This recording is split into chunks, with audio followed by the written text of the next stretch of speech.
વિદ્યાર્થી મિત્રો, ગાઉસના પ્રમેયના બીજા બે ઉપયોગ છે તે આજે આપણે જોઈએ.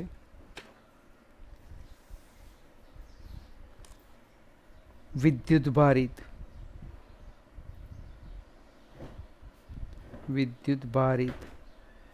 સમતલ વડે ઉદ્ભવતું વિદ્યુત ક્ષેત્ર અનંત વિસ્તારવાળું, પરિમિતને અનંત વિસ્તારવાળું વિદ્યુતભારિત સમતલ વડે ઉદ્ભવતું વિદ્યુત ક્ષેત્ર. આપણે એક અનંત વિસ્તારવાળા વિદ્યુતભારિત સમતલની એક આકૃતિ જોઈએ.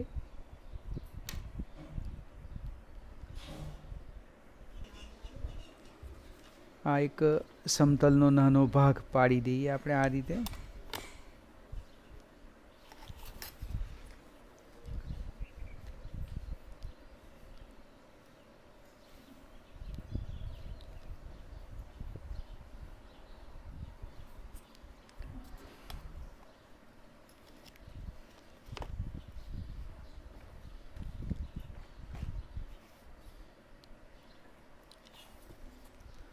અનંત વિસ્તારવાળું વિદ્યુતભારિત સમતલ છે. એ સમતલમાં આપણે ધન વિદ્યુતભાર લઈ લઈએ.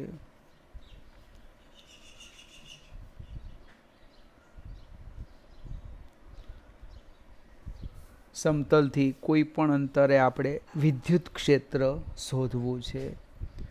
એક આકૃતિની વાત કરું હજુ આગળ, તો આ જે નોટનું પાનું છે એને આપણે વિદ્યુતભારિત સમતલ લઈ લઈએ. આ જે સમતલ છે એનાથી આ બોલપેનની ટોચ પર આપણે શું શોધવાનું છે? અહીંયા વિદ્યુત ક્ષેત્ર શોધવાનું છે. આકૃતિનું થોડું વર્ણન કરતા જઈએ. આકૃતિમાં અનંત વિસ્તારવાળા વિદ્યુતભારિત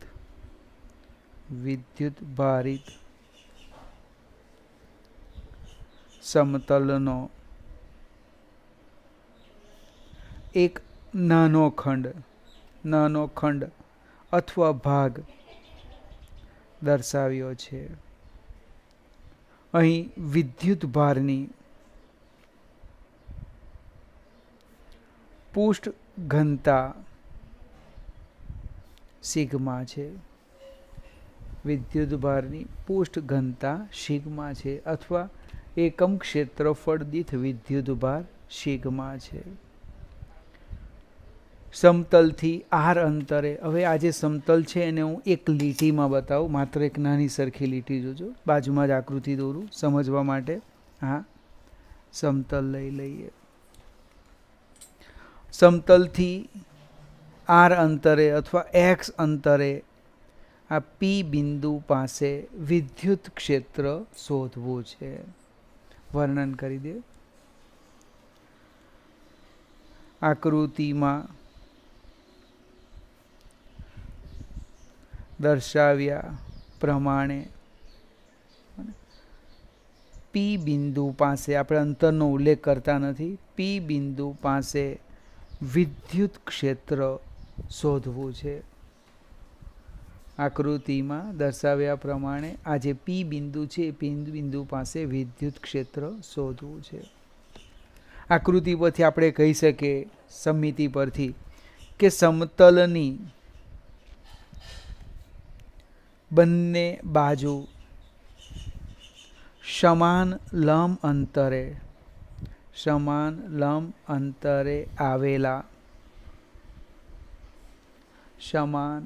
અંતરે આવેલા બિંદુ આગળ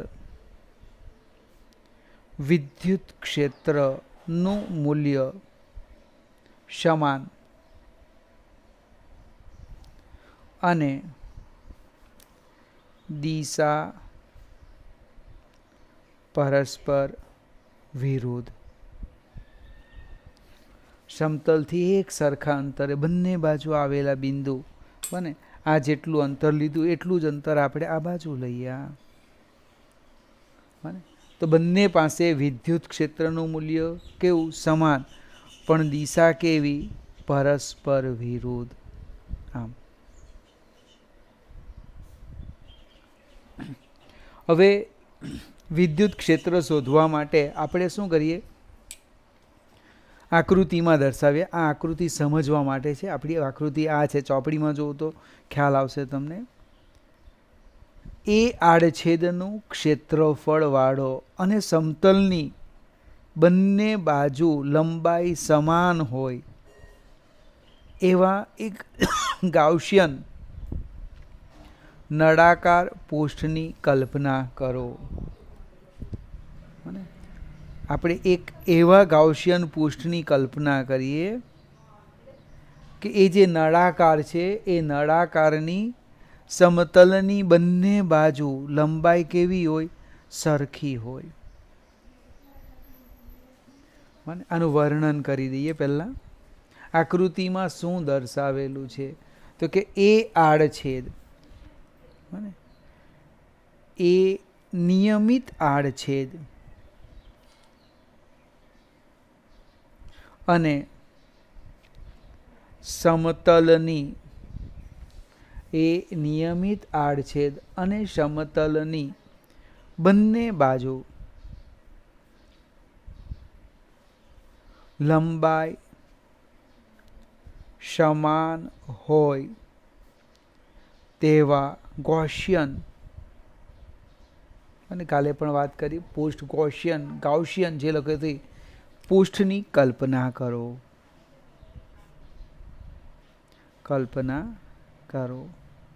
હવે આ જે ગાઉસિયન નળાકાર પૃષ્ઠ છે એની વાત કરું.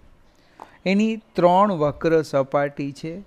આ બિંદુ પાસે જે છે એ ક્ષેત્ર આ દિશામાં આવશે,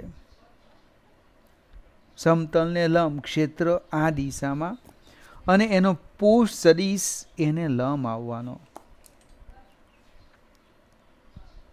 આમ આ બિંદુ પાસે પૃષ્ઠ સદિશ અને ક્ષેત્ર બંને એક જ દિશામાં આવવાના.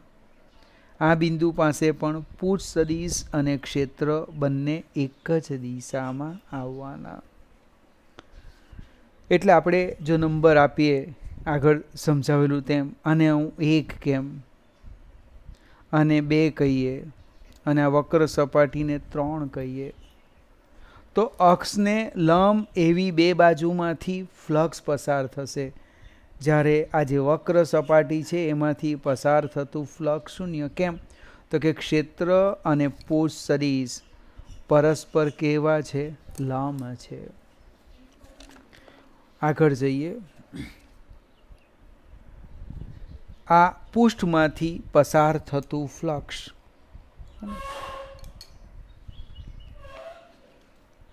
આ ગાઉસિયન પૃષ્ઠમાંથી પસાર થતું ફ્લક્સ, એટલે આપણે આમ લખીશું પસાર થતું ફ્લક્સ phi = 3 સ્ટેપ લખીએ.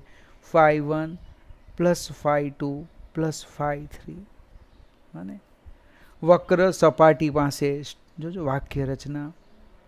વક્ર સપાટી પર વિદ્યુત ક્ષેત્ર અને પૃષ્ઠ સદિશ પરસ્પર લંબ છે, માટે તરત જ લખી દેવાનું phi3 = 0. આગળ જઈએ. મને સપાટી એટલે અક્ષને લંબ આડછેદ પાસે પૃષ્ઠ સદિશ અને વિદ્યુત ક્ષેત્ર સમાંતર છે. પૃષ્ઠ સદિશ અને વિદ્યુત ક્ષેત્ર સમાંતર છે, તો કુલ ફ્લક્સ લખો. phi બરાબર સમાંતર છે એનો અર્થ લખવાનો θ = 0. θ 0 એટલે cos 0 1 થાય. એટલે શું થવાનું? phi1 તો કે EA + EA. કારણ શું છે? અહીંયા ક્ષેત્ર E છે, ક્ષેત્રફળ E છે, ક્ષેત્ર E છે, ક્ષેત્રફળ E છે. EA + EA એટલે ફાઈ બનવાનું, ટ્વાઇસ ઈ એ, સમીકરણ 1. હવે આપણે ગાઉસનો નિયમ લઈએ. જો ગાઉસનો નિયમ, ફ્લક્સ ફાઈ પૃષ્ઠ સાથે બંધ પૃષ્ઠ સાથે સંકળાયેલ ફ્લક્સ ફાઈ બરાબર summation q by epsilon 0. Summation q કેવી રીતે શોધવાના? તો કે સમેશન ક્યુ બરાબર સિગ્મા એ. આપણે જસ્ટ અહીંયા વિચાર કરીએ. બને આડછેદ છે, એકમ આડછેદ ક્ષેત્રફળમાં સિગ્મા પૃષ્ઠ ઘનતા છે. તો આ નિયમિત આડછેદ ક્ષેત્રફળ કેટલું છે? કેપિટલ એ. એકમમાં સિગ્મા, તો એમાં કેટલું? એટલે સિગ્મા એ. એનો અર્થ ગાઉસના પ્રમેય પ્રમાણે flux phi is equal to આપણે સિગ્મા એ બાય એપ્સિલોન 0, સમીકરણ 2. જો આ સમીકરણ 1 છે ફ્લક્સ, આ સમીકરણ 2 એ પણ ફ્લક્સ છે. બંનેને સરખાવી દઈએ. જો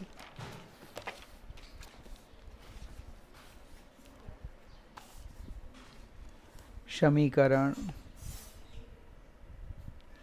1 અને 2 પરથી, સમીકરણ 1 અને 2 પરથી ટ્વાઇસ ઈ એ બરાબર સિગ્મા એ બાય એપ્સિલોન 0, લગભગ એ કેન્સલ થઈ જાય. તો ઈ બરાબર સિગ્મા અપન ટ્વાઇસ એપ્સિલોન 0. ખૂબ જ મોટા અનંત વિસ્તારવાળા વિદ્યુતભારિત સમતલ વડે ઉદ્ભવતું ક્ષેત્ર સિગ્મા અપન ટ્વાઇસ એપ્સિલોન 0. જો વિદ્યાર્થી મિત્રો બિંદુવત વિદ્યુતભાર હોય તો ઈ ચલે છે 1/r². ડાયપોલ હોય તો ઈ ચલે છે 1/r³. રેખા લીધું, ઈ ચલે છે 1/r. આ રેખા, આ ડાયપોલ, અને આ બિંદુવત વિદ્યુતભાર. અને સમતલ હોય તો એ અંતર પર આધાર જ નહીં રાખે. સમતલથી કોઈ પણ અંતરે ક્ષેત્ર કેવું આવવાનું? સમાન આવવાનું. હા, એના છેડા પાસે જે સમતલ હશે, ધારો કે આ સમતલ છે તો અહીંયા ક્ષેત્ર કદાચ બદલાશે, પણ આ વચ્ચેના ભાગમાં કોઈ પણ અંતરે ક્ષેત્ર કેટલું આવવાનું? Sigma upon twice epsilon 0. Sigma upon twice epsilon 0. અને એ સદિશ ભૌતિક રાશિ છે તો અહીં એકમ સદિશ n લખીએ. સમતલને લંબ બહાર નીકળતી દિશા. આ આપણો પ્રશ્નને અનુરૂપ જવાબ થયો. હવે આપણે એમાં એક સ્ટેપ આગળ જઈએ, ઓબ્જેક્ટિવની વાત કરીએ. નોંધ લખીએ. મારી પાસે 2 વિદ્યુતભારિત સમતલ છે. એકદમ ધીમે ધીમે અને હું ફિગરમાં આમ બતાવું, આ રીતે.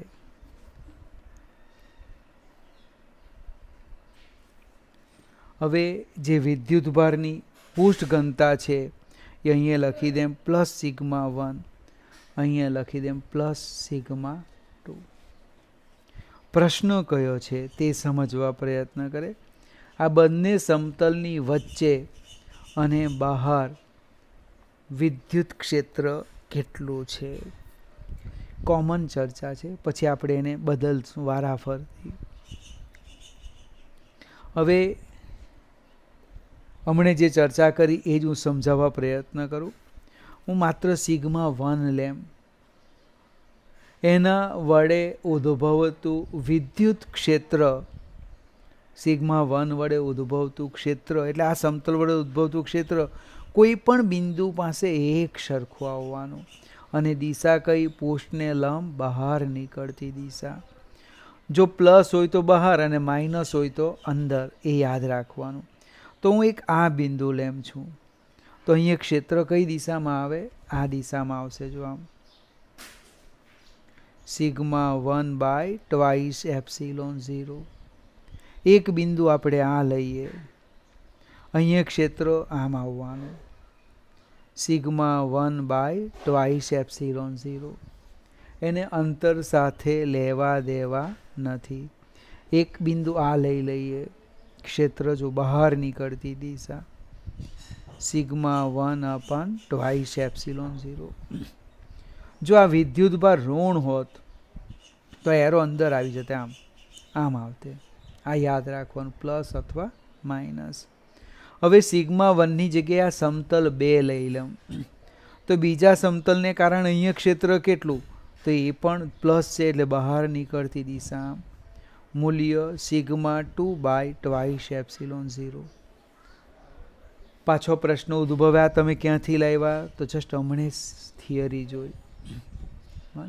સમતલ વડે કોઈ પણ બિંદુ પાસે ઉદ્ભવતું વિદ્યુત ક્ષેત્ર કેટલું, σ/2ε0, જે સમતલથી અંતર પર આધાર રાખતું નથી. સેમ પર પ્રશ્ન આવ્યો, આ બિંદુ પાસે વાત કરું તો એ ક્ષેત્ર આ દિશામાં જો, σ/2/2ε0. આ બિંદુ પાસે કેટલું, એ પણ આ દિશામાં, σ/2/2ε0. હવે મિત્રો આપણે પરિણામી ક્ષેત્ર શોધવાનું છે. તો આ અહીંયા એક જ દિશા છે, આટલે પણ એક જ દિશા છે, તો અદિશની જેમ સરવાળો કરીએ. હું 1/2ε0 ડાયરેક્ટ બહાર કાઢી લેમ છું. 1/2ε0 આ બેનો પરિણામી લખું છું, કાઉન્સમાં સિગ્મા 1 પ્લસ સિગ્મા 2. ચલો એ ચર્ચા અહીંયા લખું છું.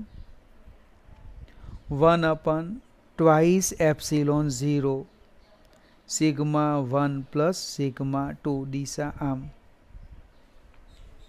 કેમ ભાઈ સરવાળો કીધો બંને જગ્યાએ, તો કે બંનેમાં ક્ષેત્ર એક જ દિશામાં છે. હવે વચ્ચે પરસ્પર વિરુદ્ધ છે, તો કોની ઘનતા વધારે એ ચેક કરવું પડે.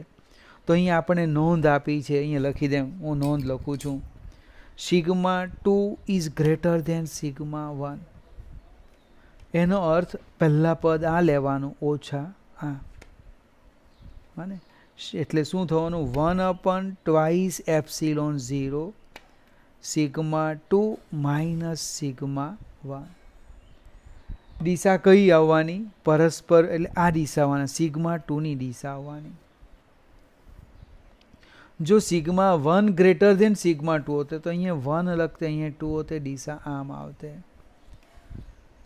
ફરીથી વિદ્યાર્થી મિત્રો, આ બે વિદ્યુતભારી સમતલ છે. મેં પોસ્ટ ઘનતા લખી કેટલી, પ્લસ સિગ્મા 1 પ્લસ સિગ્મા 2. ત્યાર પછી શું કીધું, આ એક જ સમતલ લીધું, આ સમતલની આ બાજુ એક બિંદુ પાસે ક્ષેત્ર લખ્યું, એક અહીંયા લખ્યું, એક અહીંયા લખ્યું. સેમ સિગ્મા 2 વિદ્યુતભારિત પુષ્ઠ ઘનતા ધરાવતું સમતલ લીધું, 1 2 અને 3. પછી પરિણામી શોધી કાઢ્યું, તો પરિણામી આવે છે આજુ આટલું. જો આ સમતલની બહાર પરિણામી કેટલું છે, આટલું છે. અહીંયા જોઈ લો, ચેક કરો આમ. અને સમતલની વચ્ચે કેટલું છે, આટલું છે. આકૃતિ જરા મોટી પાડજો તમે. હવે આના પરથી ચર્ચા કરીએ. જો બંને વિદ્યુતભારની, બંને સમતલમાં વિદ્યુતભારની પોસ્ટ ઘનતા સરખી હોય તો શું થાય. બીજો મુદ્દો જો આકૃતિ પરથી છે, સીધું લખવાનું છે, સિગ્મા 1 બરાબર સિગ્મા 2. તો ક્ષેત્ર જો સમજાવો, આપણી ફિગર આ છે, સિગ્મા 1 બરાબર સિગ્મા 2, એટલે અહીંયા ક્ષેત્ર કેટલું થઈ ગયું, 0 થઈ ગયું. સિગ્મા માઇનસ સિગ્મા, અહીંયા કેટલું થઈ ગયું, 1/2ε0 ટ્વાઇસ સિગ્મા બરાબર સિગ્મા બાય ε0. સેમ અહીંયા થવાનું.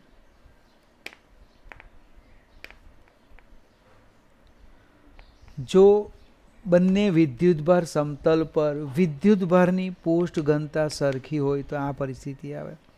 તમારે આવું વર્ક નથી કરવાનું, તમારે આ જ સ્ટેપ લખવાના. સિગ્મા સિગ્મા કિંમત મૂકીને સાદું રૂપ આપવાનું છે. આ જે આકૃતિ દોરી એવી જ દોરવાની. હવે બંને પ્લસ લેવ કે બંને માઇનસ લેવ એ સરખું જ થવાનું, માત્ર દિશા બદલાશે. બીજો એક મુદ્દો લીધો σ1 બરાબર σ2, અને ત્રીજો હું તમારા માટે છોડી દેમ. બને એક પ્લસ લેવ, σ1 પ્લસ લેવ અને σ2 માઇનસ લેવ. σ1 પ્લસ અને σ2 માઇનસ. કહેવાનો અર્થ આ પ્લસ લેવ, આ માઇનસ લેવ. આખી આકૃતિ તમારે મને દોરીને મોકલાવવાની છે. ફરીથી વિદ્યાર્થી મિત્રો, બે વિદ્યુતભારી સમતલ લેવાના. મેં બંને પ્લસ સમજાવ્યું છે, તમારે એક પ્લસ અને માઇનસ આ જ પ્રમાણે દોરીને મને સમજાવવાનું પરિણામી ક્ષેત્ર કેટલું, અને ત્યાર પછી σ1 બરાબર σ2 મૂલ્ય સરખા લેજો અને પછી સમજાવજો. પરીક્ષામાં આ ઓબ્જેક્ટિવમાં કામ લાગે એવી એક નાની સરખી થિયરી છે. વિદ્યાર્થી મિત્રો, આજે આટલી એક જ થિયરી આપણે જોઈએ. હજુ એક બાકી છે કવચ, એ હું આના પછીના વિડીયોમાં સમજાવીશ.